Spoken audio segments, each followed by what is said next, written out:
I think even as a society, we look at addictions like, well, once I've stopped doing whatever the thing is, that means I'm not an addict anymore. And that is by no means the case. To your point, usually it just pops up in another form.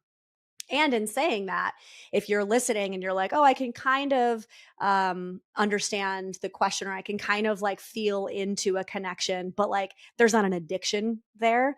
I want to say that in my experience as a clinician, a lot more people, I think, than we're actually saying to a certain extent have some form of sex, love, porn addiction. Um, because I think in a lot of ways it's more sanctioned than, Mhm. drugs and alcohol have been culturally. And so whether it's porn or not, this idea of sex and love being exactly what you were saying, this way to regulate the self, this way to self-soothe. You and I talk a lot about, especially for men in a world where they've been taught they're not allowed to feel, right? And they can't express emotion. It becomes their only way to connect to their emotional self, their spiritual self, right? It's very common, y'all. And it doesn't have to be like so black and white where somebody says, oh, you're a porn addict.